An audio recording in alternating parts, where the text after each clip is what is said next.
Oke, Hai, assalamualaikum. Mirdatul Husnah di sini. Welcome to my YouTube channel. Di siang yang cerah ini, aku tertarik ngebahas sebuah jurnal yang menurutku menarik tentang portfolio aplikasi. Nah, mungkin teman-teman banyak ya yang sering dengar portfolio aplikasi. Nah, di sini ada satu jurnal yang pengen aku review yang menurut aku pembahasannya cukup menarik ya. Dan ini masih tergolong jurnal baru karena baru diterbitkan tahun 2021. Jadi jurnal apa sih yang pengen aku bahas? Oke, langsung aja to the point.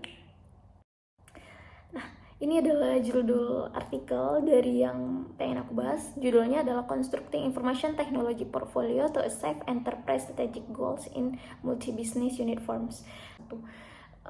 Ini ditulis oleh 4 penulis. Yang pertama Yu Xiang John Huang, kedua Eric C. Larson, ketiga Michelle J. Shaw, yang keempat Ramanath Ram Subramanyam. Nah, apresiasi untuk para penulis. Oke, kita lanjut ke pembahasan berikutnya. Permasalahan yang saya tangkap yang diangkat dari jurnal ini adalah bagaimana pengambil keputusan dapat mengukur efisiensi dari sumber daya TI dalam komposisi portfolio IT di seluruh unit bisnis yang berbeda di dalam perusahaan. Nah, bagaimana juga pengambil keputusan mungkin akan memprioritaskan portfolio IT yang selaras dengan tujuan strategis dari perusahaan sehingga bisa meningkatkan efisiensi investasi TI di perusahaan unit multibisnis. Nah, menarik ya permasalahannya, gimana nih portfolio IT yang dibangun itu bisa selaras dengan tujuan strategis di perusahaan sendiri. Nah, kita masuk ke pembahasan kedua, yaitu tujuan. Jadi apa sih tujuan yang diangkat, yang ingin dicapai oleh peneliti pada jurnal ini? Ternyata tujuan yang ingin dicapai adalah gimana sih mengembangkan sebuah metodologi baru dalam IT portfolio management untuk mengatasi dampak prioritas pada portfolio strategi TI di perusahaan unit multibisnis yang memiliki banyak bisnis. Jadi tujuan yang dicapai peneliti ini ingin membangun sebuah metodologi baru dalam IT portfolio. Nah, gimana sih metodologi yang dibangun nih oleh peneliti? Jadi kita bisa masuk ke selanjutnya, yaitu pembahasan ketiga, model. Ternyata model yang ingin dibangun, model yang digunakan peneliti ini bernama Data Envelopment Analysis atau DEA.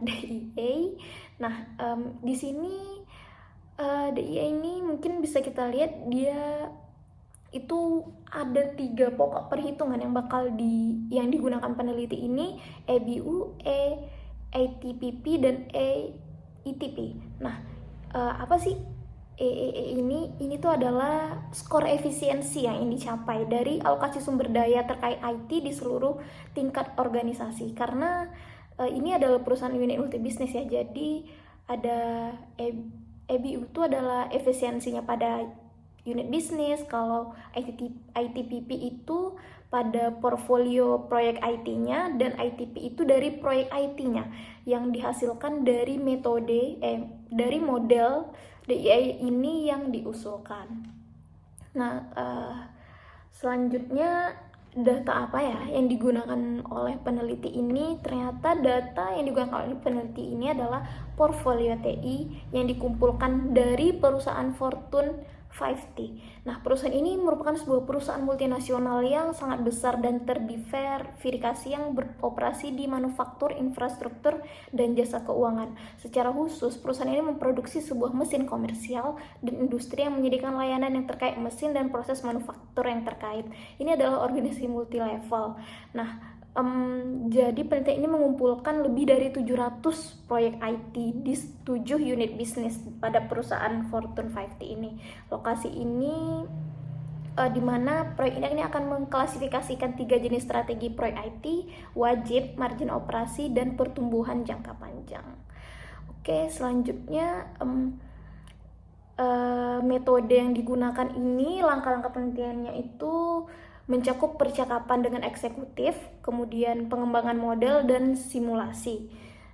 Dari 3 langkah-langkah itu ternyata hasil akhirnya ini akan mencapai sebuah metodologi yang dikembangkan yang mampu mengidentifikasi portfolio IT yang paling efektif untuk setiap unit bisnis, dan sehingga setiap unit bisnis ini dapat berinvestasi secara efisien pada setiap sasaran strategis dan sudah dicocokkan dengan kebutuhan portfolio dan tujuan bisnis.